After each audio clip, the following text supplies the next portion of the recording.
లో తాజాగా వెలుగు చూసిన అమానుష ఉదంతం షాకింగ్ గా మారింది. అమెరికాకు చెందిన ఒక మహిళను అడవిలో గొలుసులతో కట్టేసిన హేయమైన ఘటన బయటకు వచ్చింది. ఆమెను లలిత కైకుమార్గా గుర్తించారు.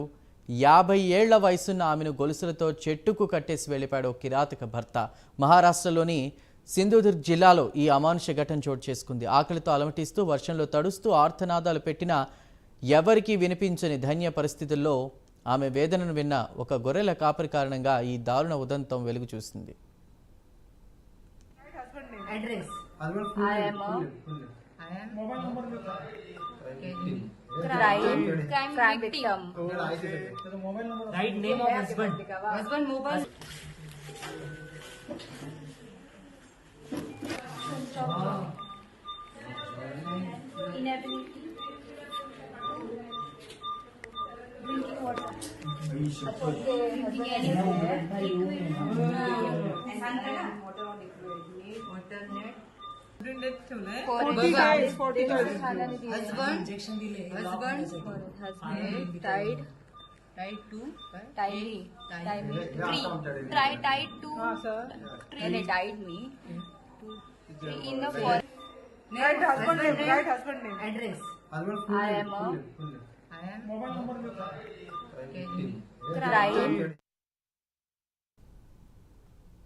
విద్యాబుద్ధులు నేర్పించాల్సిన ఓ ఉపాధ్యాయుడు